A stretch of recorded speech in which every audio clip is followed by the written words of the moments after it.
Hello and welcome to an Infinity the Game battle report. In this game, we're playing Dashat Company versus Varuna Immediate Reaction Division. The scenario is Supremacy, and we will be playing with the Reinforcements variant. Now, I'm going to do a short battle report here and then share just a few more thoughts I've had about reinforcements, but I do want to stress that these are still thoughts that I am developing. I don't yet have a firm take on reinforcements, and this is actually something that I've had some people close to me ask about was, surely at this point I've played quite a lot of reinforcements games, right? And the answer to that question actually is best expressed as a picture. No, I have not played a lot of reinforcement games yet. I have been doing something else over the last couple of weeks, which I have really enjoyed, but it hasn't been Infinity. So, with that caveat, with the caveat that this really is my, I think, fourth game of reinforcements since the patch for reinforcements actually formally dropped, let's jump into the list, talk about some thoughts, and then into the game. So, this is the Dashat Company list that I'm going to be playing for this game. Dashat Company, I think, are probably the best positioned non-aligned army to benefit from reinforcements, and in fact, they might actually be the only NA2 army to benefit from reinforcements. I do think Spiral Core have the profiles that will let them basically muddle along, and Spiral Core may even be really quite good because they have a combination of high quality impersonators, reasonably just self-sufficient troops, and helots. Helots are exceptional as a way of playing a very tight second combat group. But apart from Spiral Core, I think Dashat Company really is the preeminent non-aligned army if you want to play non-aligned armies in reinforcements. And the reason for that is a couple-fold. The first is they have access to the Gulam Comlink Specialist Operative. And this is a really big deal because the Gulam, apart from being just a Comlink +2, which is a huge deal generally and in an army like Dashat Company, really opens up Dashat Company significantly by not having to take the War Driver. The War Driver comlink profile that is the only comlink profile available to, I think, every other non-aligned army, or very close to every other. I think it's Securitate you'll have access to in Soldiers of Fortune, etc. But basically, the Gulam is probably the only really good quality comlink in the entirety of non-aligned armies, and every other non-aligned army is going to be bearing under, at best, mediocre comlinks. You'll have Alguaciles and Starco, but again, nothing that's a comlink +2. And Dashat Company is a really good fit for a comlink +2 because it can fit many troops. The other thing Dashat Company does is it adapts very well to the constraints of a 250 point list. Dashat Company have actually always kind of struggled to spend 300 points and get 15 troopers. They absolutely can, but you tend to splash. Even this list, for example, is splashing on a Magari Brigade. It can still afford a Magari Brigade despite the fact that it's a 17 trooper list because it has these really efficient, really lean, just quality pieces, even after it pays the comlink tax. And so I think Dashat Company fits very well. It also has access to, although it doesn't have access to impersonators, Dashat Company, thanks to a combination of its high quality fast slash skirmisher irregulars and the comlink +2 from the Gulam, can do the thing that reinforcement armies will very much struggle with, which is build a functional second combat group. And this almost is going to be like the litmus test for what makes a good reinforcement army is, can you, because reinforcement armies, right, they're 350 points, but they are typically going to be three combat groups. They're going to be the reinforcement group and then the two combat groups that you will have to comprise your main army. But because of how everything works in reinforcements, generally speaking, you have to significantly compromise one of your two combat groups even more than you already would under the 15 trooper limit. So most players at this point playing in N4 have gotten pretty good at building whatever their preferred split is that lets them have two functional combat groups. Sometimes it'll be a 10-5 split, sometimes it'll be 9-6, sometimes it'll be 8-7, whatever it is. The players know how to have all of their troops contribute meaningfully to the battle in a game of Infinity. But all of a sudden, reinforcements has come along, and now you are splitting your troops not into two groups, but to three. And yes, you have like one or two additional troopers, but that constraint is really significant. So the big struggle I think everyone really is experiencing in terms of the early reinforcement meta is how to just do anything worthwhile with your second combat group without massively compromising your first combat group. And there are a variety of tools that can be really good in that case. I mentioned Helots, probably the single best, easiest, first order optimal second combat group in the early reinforcement meta is just 2 helots. They don't have to do anything an active turn, so the fact that it's a combat group of 2 irregulars is not onerous on your list construction, and you can just go ahead and build a lovely 10 trooper combat group that does everything that you want it to do as part of your primary list. Varuna, which I've been playing against today, I think does that really well, but it's also potentially going to be the savior of Spiral Core. But for factions that can't do that, it really is going to be this big question of like, okay, how do we make probably a 3 or 4 trooper second group do something? And so this list is stretching, by the way. This list is stretching to fit in a lot of different concepts, but it's a little bit of an experiment in can we make that happen? I have a tournament coming up on the weekend. I'm probably going to play some variation of this, but there are changes that I will make. But just to run through what we're talking about here, we've got a Magariba Guard. It is the cheapest version. I would really like to upgrade this to the 85-point version. Not so much for the Mine Dispenser, but for the Heavy Flamethrower. But I've gone the maximum cheap version. A Rafik Red Fury, which can duo with the Magariba and provides a sort of like weak but playable secondary gun. It still has the Takimotos rule at time of recording. So it is a marksmanship, it's a marksmanship Red Fury, but BS11, Armor 0, etc. A Gulam Lieutenant, a Gulam Comlink, a Libertos Mimetism, not Mine Layer. In order to fit SWC for a little bit of jank in Combat Group 2, this is just a submachine gun Libertos, but Dashat's Libertos, having Mimetism -3, I have no concerns about that SMG. McMurra has been one of the all-stars of my reinforcement games so far. At 27 points, there have been, I think I've had 2 or 3 games where he's just crunched through and won the game by himself. That's not going to be the case this game. He'll do fine, but definitely an excellent piece. Impetuous, fast, attacks, doesn't overextend. A Coom Rider and 2 Fanus remotes. And then this is the jank. The Gulam NCO grenade launcher, which is I'm specifically taking for the grenade launcher. It's in a Haris with a Digger and a Gulam Hacker, then a Chain Rifle Coom Rider and another Libertos, this time with a Mine Layer. So part of the idea here is that we have a couple of ways we can make this second combat group. Like this first combat group is pretty functional. It can thin out a little bit if the Kum, the Libertos, McMurra, the Rafik, and the Magariba all die. I'm left with kind of just auto-generating fools. But the second combat group is designed to be able to spend its orders productively in a number of ways. It can declare this Coom Rider impetuous, both of these bikes will be impetuous this game, and it can yeet forward and trade. The Libertos can attack, and then I can maybe do objectives with this little Haris team, but I can also just spend any spare orders spec firing. It's not good spec fire, but you may as well, right, if you've got the orders spare. This is an approach I think is probably going to work better if I am playing a smaller, tighter second combat group. What we have is we have a 9-5 split here. So this is really like a proper full-style combat group.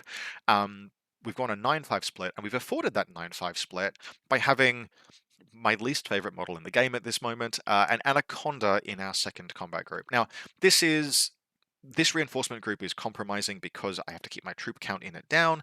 It's an Anaconda, Miranda Ashcroft, and a Digger.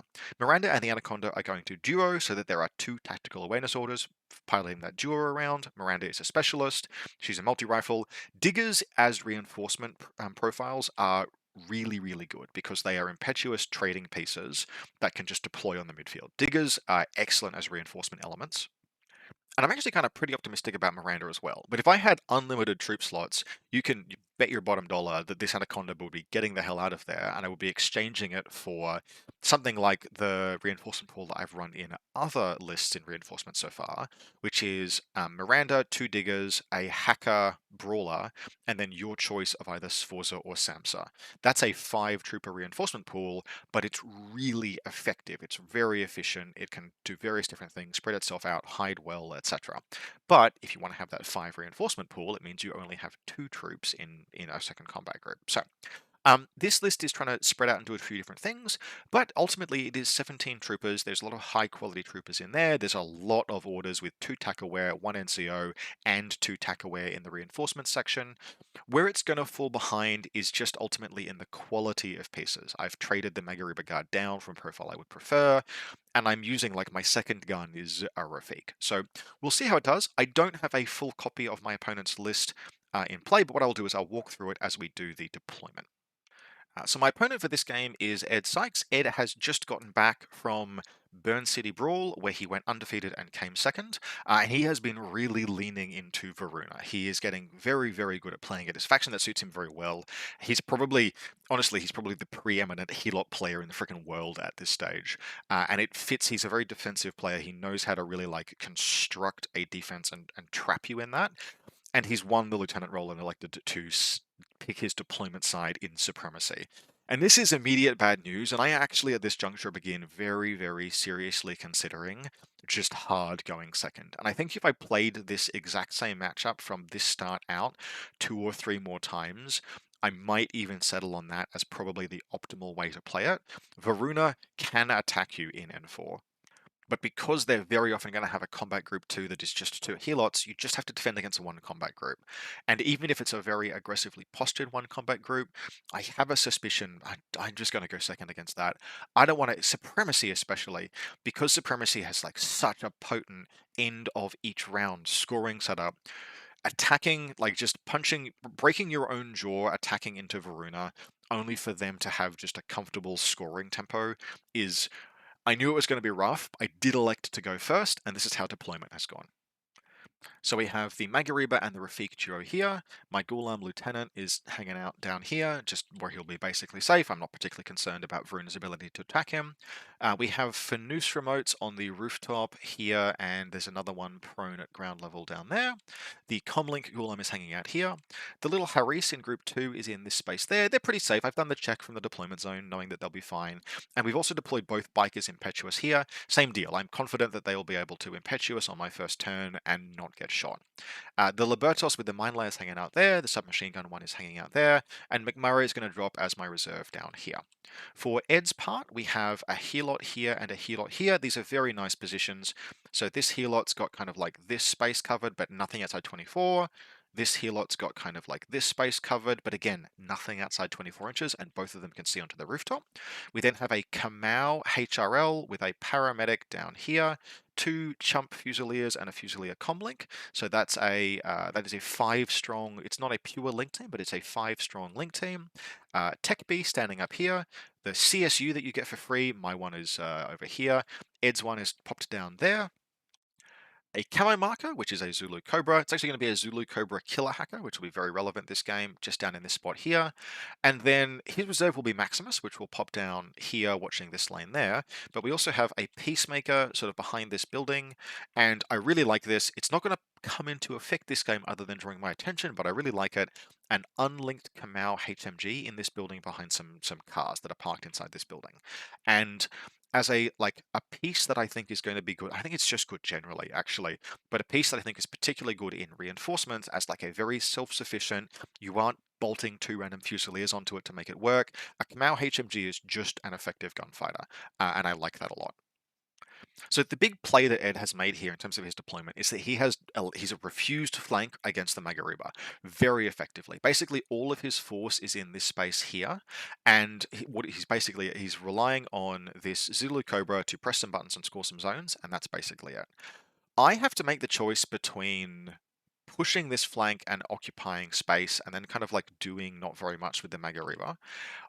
In the knowledge, I don't know what I suspect that this is a KHD Zulu Cobra, but it's been long enough that I've played against Varuna that I'm just like, I know they have a jammer profile and have to respect that.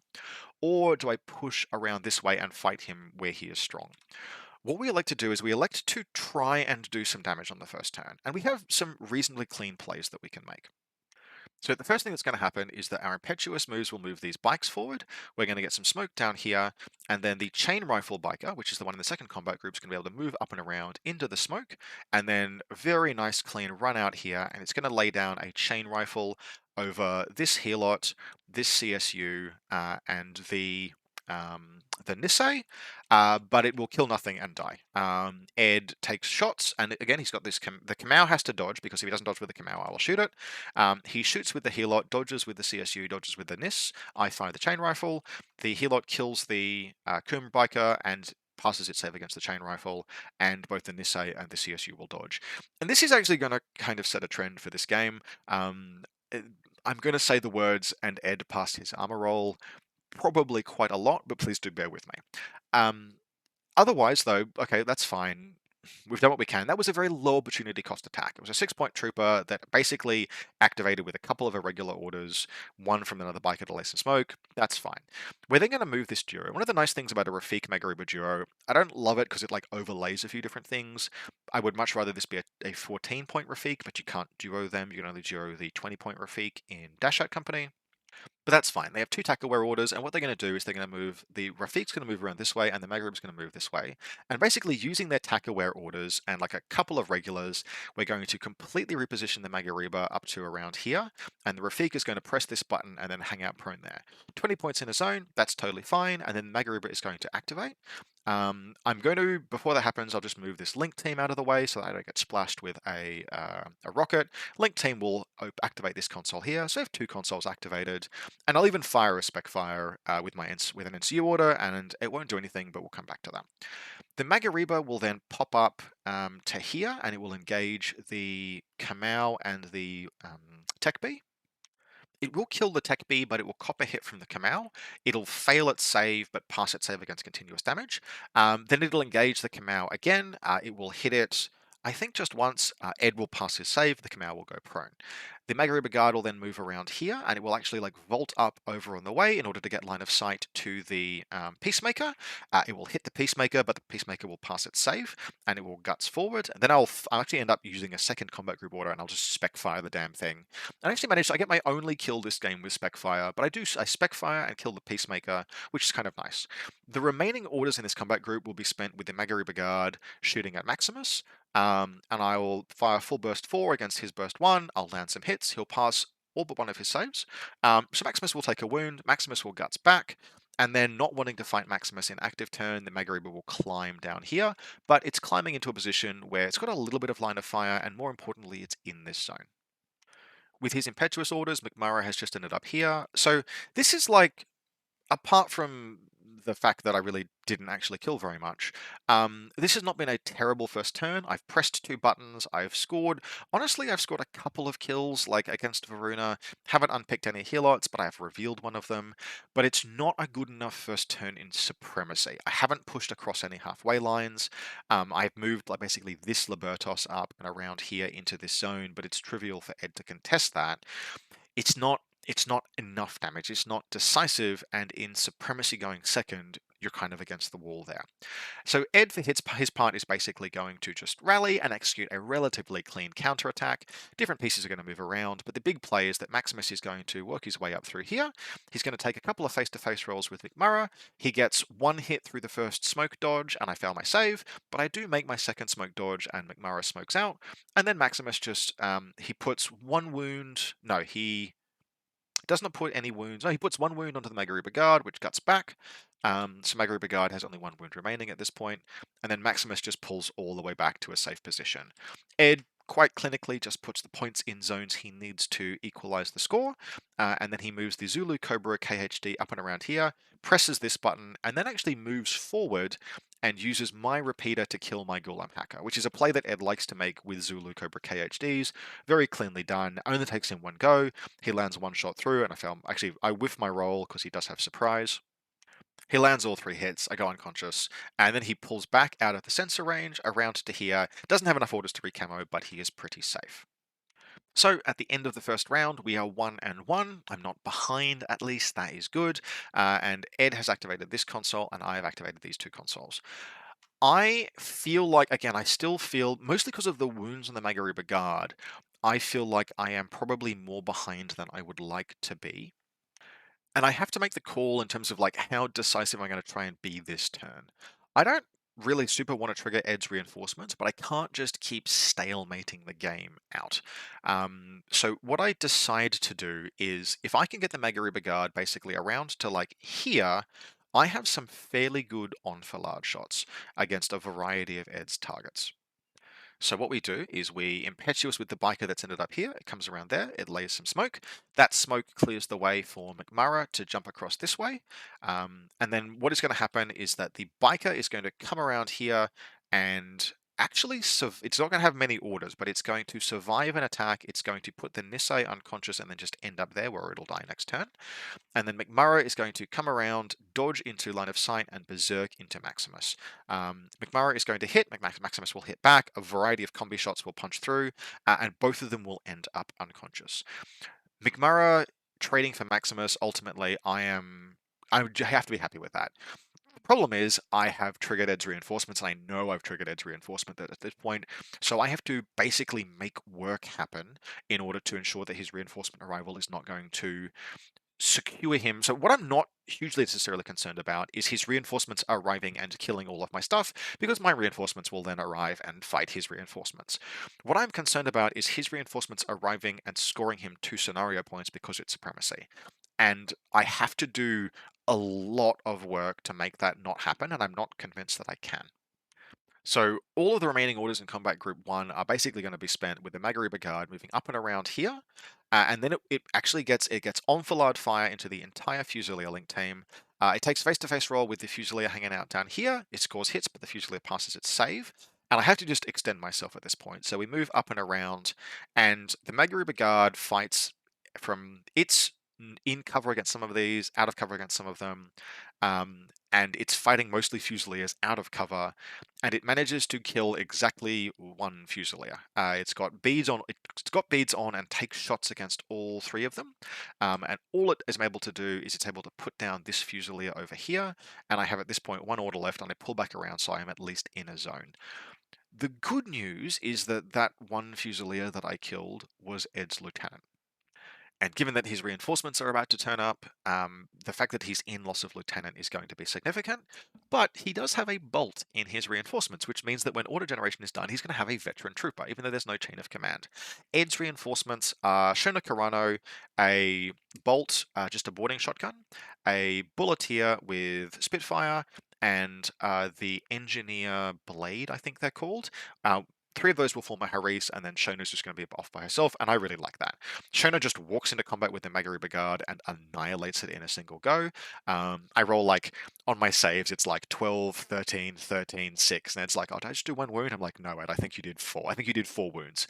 And yeah, Magari Brigade just evaporates, which removes any possibility of recovering McMurrow or doing my sabotage classified. The Bulleteer is going to walk forward, take some shots at burst 5. There's actually a Digger hanging out over here at this point. Digger has Mimetism 6. Bulleteer puts it all the way down. The Blade with 1, it's got 2 orders to try this, but on the first order it presses this button and ends up over here, which means it can use the second order to go into suppressive fire. And then the bolt just hangs out. The link team will break at that point, but the bolt just hangs out, and the Kamau reestablishes itself. This basically what this means is that with the Magari Brigade dead and the Bulleteer having pushed forward, and because Bulleteers are more expensive now, the Bulleteer is just expensive enough to dominate this quadrant. And so what that means is that Ed is going to get 2 points up on me. So the scenario now, we both scored 1 point in the first round. We both currently have 2 consoles pressed, but Ed scores 2 points this round to my nil. So at this juncture, my reinforcements arrive. The Anaconda, Miranda, and a Digger turn up. The Digger rolls +4 armor, which is very cool, and it's positioned in a way where it can immediately impetuous. So it immediately impetuouses into, it's got +4 armor, it's an armor 7 piece. It goes into the Blade here, the Blade suppressive fires back, and the Bulleteer shoots, and the Digger goes all the way to dead through armor 7, but it does put the Blade down, which is something. The Anaconda then moves up, and with its damage 14 heavy flamethrower, it hits the Bulleteer, but the Bulleteer passes its save. And then it hits the Bulleteer, but the Bulleteer passes its save. Then I try and shoot the Bulleteer with his CSU back here, and that doesn't do anything. So I crawl this Libertos out of this hole here, and I eventually just hit it with damage 13 chain cold, and it puts the damn thing down. I then have the Anaconda, so we've got back here, Shona Carano is in the open. The Anaconda fires at Shona Carano, good range, I'm a piercing Spitfire, does nothing, fires at her again, does nothing, and she gets into cover. I don't like Anacondas, if I haven't said that already. I think I did that thing where I rolled 2 17s with the Anaconda shooting at Shona in the open, and I'm like, oh, 2 crits. No, it's not a real tag. It's got Nomad heavy infantry ballistic skill, not tag ballistic skill. Dang. So the Anaconda does literally nothing other than just suck down my orders for the entire turn. Miranda feels pretty good though. So the Digger, obviously, despite the fact that it died through armor 7, the the digger obviously is really nice as reinforcement piece, and Miranda has moved forward and she engages inside 16. She's got a lovely little inside 16 against this Kamau. So the Kamau is firing and looking for, I think at this point, fours. She's on nines. She gets 2 shots through, but Ed passes both of his saves. The Kamau goes prone. And at this point, I'm okay. What I'm really looking for is an out. Anything that will equalize the game, because my sole hope here is that basically both of the HVTs are here and here. I am securing HVTs at this point, and I might be able to set up enough of an attrition lead. So if what I can do is I've got plenty of orders still in Group 1, the Rafiq's going to pull around this way. It's going to try and clear out this Helot, come around here and clear out the Zulu Cobra. But what actually happens is it moves forward to engage the Helot shoots it, and it dies. So that's really bad. This is one of the problems with running a list where your first combat group has multiple models that are things like Fanus, Gulam, Gulam.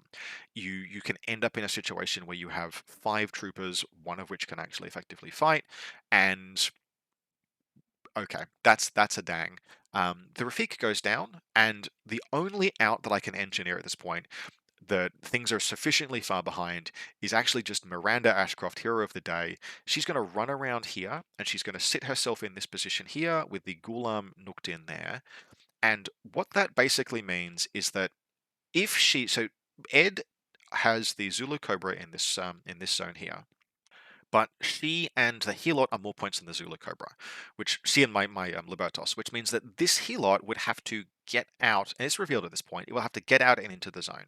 So to do that, it's going to have to crawl down here and take a shot in the open from Miranda, and if she kills it, then she's outpointing the Zulu Cobra, and she has a, if she kills the Zulu Cobra, if it comes around to fight, then I can actually tie things up in a way where I can potentially win the game. So we go to Ed's turn, and the Helot pops out. It's 1 dice. It's dodging on 10s. Miranda is shooting on 15s. It crits its dodge and it gets into the zone. So that's the game. It's a little anticlimactic.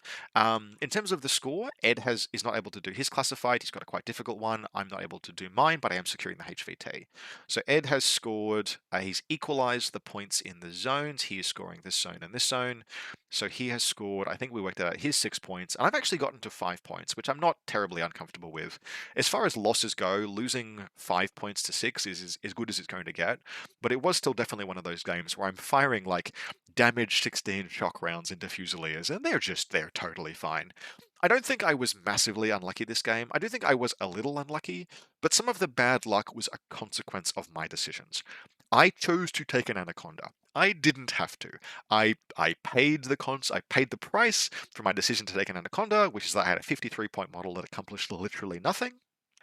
But I do think the overall concept is sound. For future iterations of this list, I'm going to pull it back a little more sensibly. I might keep the Gulam NCO, but I think I'm going to try and find a way to build a 3-order combat group 2 that I like. I don't know what it's going to be yet, but if I can do that, I can run a 9 or 10 trooper combat group 1 and a 4 or 5 trooper reinforcement pool. And the 4 or 5 trooper reinforcement pools in Dashat are pretty good. I would prefer 5 because that's the point where you get like 2 diggers. But even a 4 trooper reinforcement pool is still going to have tactical awareness, 1 or 2 diggers, and some other decent gun, like Samsa, etc. It can be pretty good. So typically it's only going to be able to have like maybe 1 digger, but I think you can do like 2 diggers Miranda and either Sforza or Sforza or Samsa. You don't get a link if you do that. But Miranda likes having a link. Sforza definitely likes having a link. Samsa can't be linked. So I think there's some potential there. So this is a defeat for Dashat Company today. It's a close loss against Varuna. I think if I play this matchup multiple times, I could definitely figure out. I don't think Dashat is unfavored, but I do think it's something that I have to figure out the play pattern into. Playing into Varuna in particular is one of those ones where it took us a while to learn how to play against Varuna in N3, and it took us a while again to learn how to play against Varuna in N4, and it's Varuna because of the efficiency of Helots. It's a faction that you have to figure out each time, and so it's going to take me a little while to figure out how to play against Varuna in N4 reinforcements, but I do think I will get there. Now, with the battle report done, I wanted to just close out with some thoughts that are still percolating against reinforcements generally, and where I kind of hope the format will go. Um, I I am increasingly mixed in my opinions on reinforcements. That's not the same as like lukewarm. I don't have moderate opinions about it. I have quite a lot of opinions about it, but they are a mixture of positive and negative. I think what Corvus Belli is trying to do, and the general design of like the reinforcement profiles, and the concept of, for example, a rubber banding mechanic in Infinity, are all very, very cool things, and you will never hear me argue about the injection of novelty into a game. A different way of playing or a different way to construct lists is something that I'm a big fan of. But I'm increasingly much more mixed in terms of the execution of how reinforcements have gone. I think the simplest and easiest critique to make is one that many people have already made, which is that the implementation of comlinks is kind of like actually just astoundingly terrible. In terms of the designed player experience, it was such an easy home run, like knocked across the pitch in terms of making comlinks interesting. Comlink is the first thing really that you have to add to your list when you're making a reinforcement list because it's mandatory in reinforcement lists. And the fact that comlinks are universally terrible profiles, like a 21 plus point line infantry that has nothing but a combi rifle and a special operative rule with half an SWC cost almost universally, is just terrible. It's an objectively awful profile that you would never play, and there's one of them only in like just about every faction. The experience, the curated player experience of adding a comlink trooper to your list sucks. It feels bad, and it could have felt really interesting. The opportunity existed, and what they genuinely, honestly, probably should have done is, and it would have been a bit more work, but literally go through like every sectoral, every army, consult the data that they have from both ITS and Army about least played profiles, and just sprinkle good comlink profiles across every like underplayed troop choice in every sectoral. Just add like 5 to 7 in every army where it's like, oh, what are people not playing? People are not playing Hospitaliers or different, like the Maghreb Guard, for example. And I've jumped this bandwagon before, but there are so many, like, it should have been that you start reinforcements by being like, ooh, what's my comlink going to be and how is that going to change my list? Am I choosing between like maybe expensive, not necessarily fantastic comlink +2 or com +3, or is there a model that's like a comlink +1, but I wanted that profile already? There should have been choice and excitement there, and instead you're just doing your damn taxes. You start your list construction experience by just paying the bills. And that is, for a company that generally, like Corvus Belli, are pretty good at understanding player psychology. And like, for example, like Corvus Belli are on record as understanding the need for novelty in a game and new experiences. The things that I've heard Heloise say about how he designs ITS are like enormously encouraging.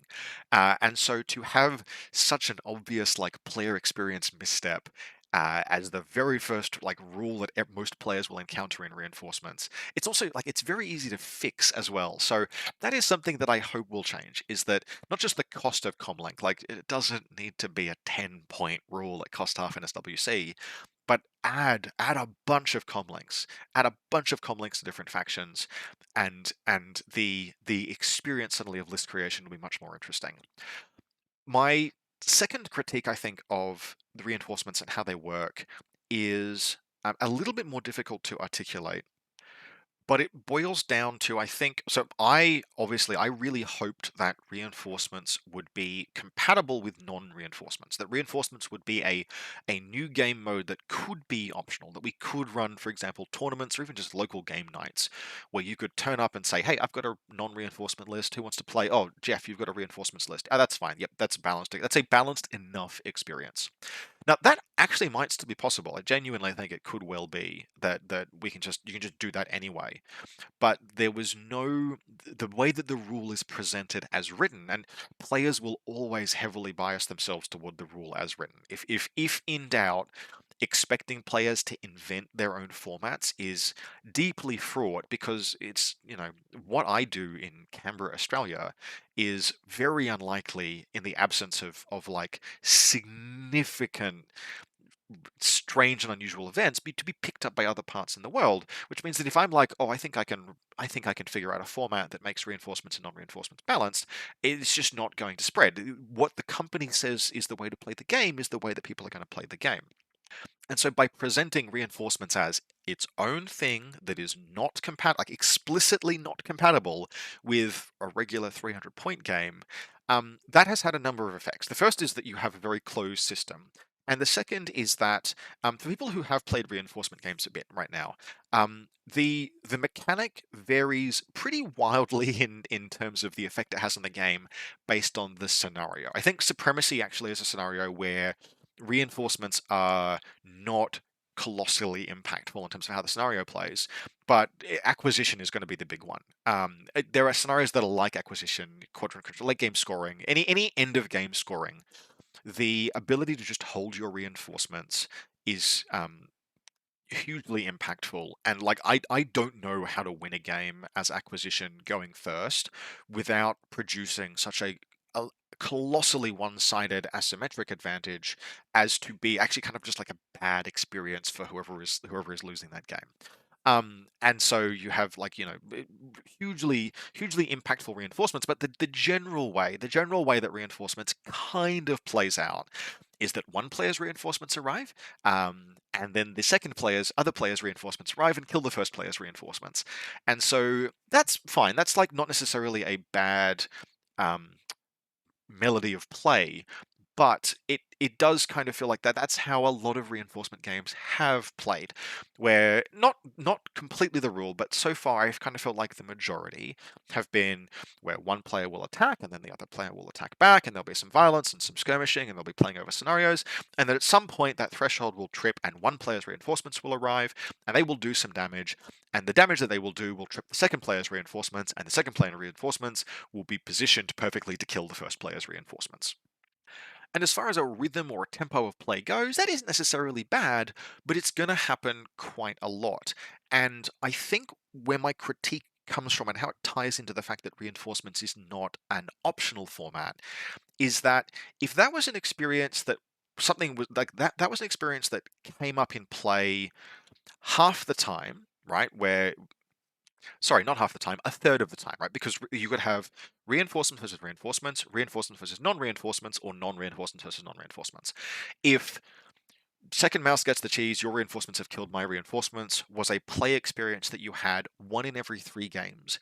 And it was a play experience that you had because both players had exercised their agency in deciding to bring a reinforcement list to the matchup, and therefore that was the emergent play. I would have no problem with it at all. But if the tournament says it's reinforcements, and so everyone plays reinforcements, and probably about 70% of games have that experience, you very, very rapidly lose both the sense of novelty and the sense of agency that reinforcements promise. Like the promise of reinforcements is a new way that you can, like a new space of exploration for your lists and your play and novelty injection into the game. And if the impact of reinforcements on the game is actually to constrain and really just have quite a like shallow pool of experiences, even if lists are quite diverse. If the experiences that you can have with those lists are shallow and not a product of player agency, then it's ultimately not a hugely like, yes, there is more stuff to explore in the game than before by definition, but it doesn't feel like it's had the net positive effect that it could potentially have had. And anyways, as I noted at the beginning of the video, these are thoughts that I am continuing to dwell on. I want to play another 50 hours in Baldur's Gate, to be perfectly honest, over the course of the next week, so I'm not sure I'll necessarily articulate on them a great deal more, but they're just things that I feel are promise versus delivery. I don't think reinforcements is bad, but I think it could really have been better.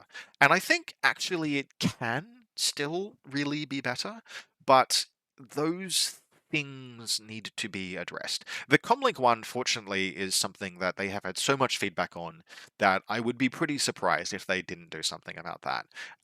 They might just the weak response would be to just make comlinks cheaper and not cost SWC, which fixes the I'm paying my taxes problem, but doesn't fix the I have no choice problem. But it may be down to the community to actually figure out a way to make reinforcements an optional rather than mandatory, optional universal rather than mandatory occasional format.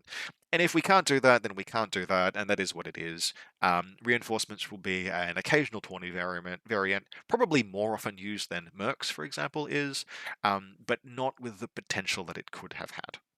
So I would say I'm still hopeful, and among other things, I still have a great deal more in the way of play and experience to build and thoughts to really actually like not just begin to have, but firm up and like, either change or reaffirm my opinion based on more experiences that I have. As mentioned, I do have a tournament coming up this Sunday. I am probably not going to be able to play. I think the player numbers are going to mean that I will be the buy more rounds than not, but I would like to get at least one game in over the course of the weekend and just have some more experiences in terms of reinforcements. If nothing else, it is interesting and it is novel. I hope you've enjoyed both this battle report. Another one, in response to requests from the community, I am posting battle reports. I am managing to have games where I can lose, and this was distinctly one of those into the face of the Invincible Fusiliers and crit happy helots. But so I hope that was definitely enjoyable.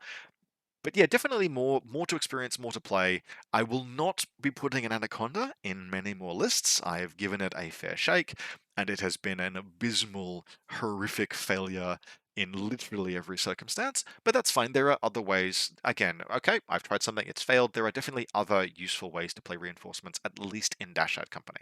So that's interesting and exciting.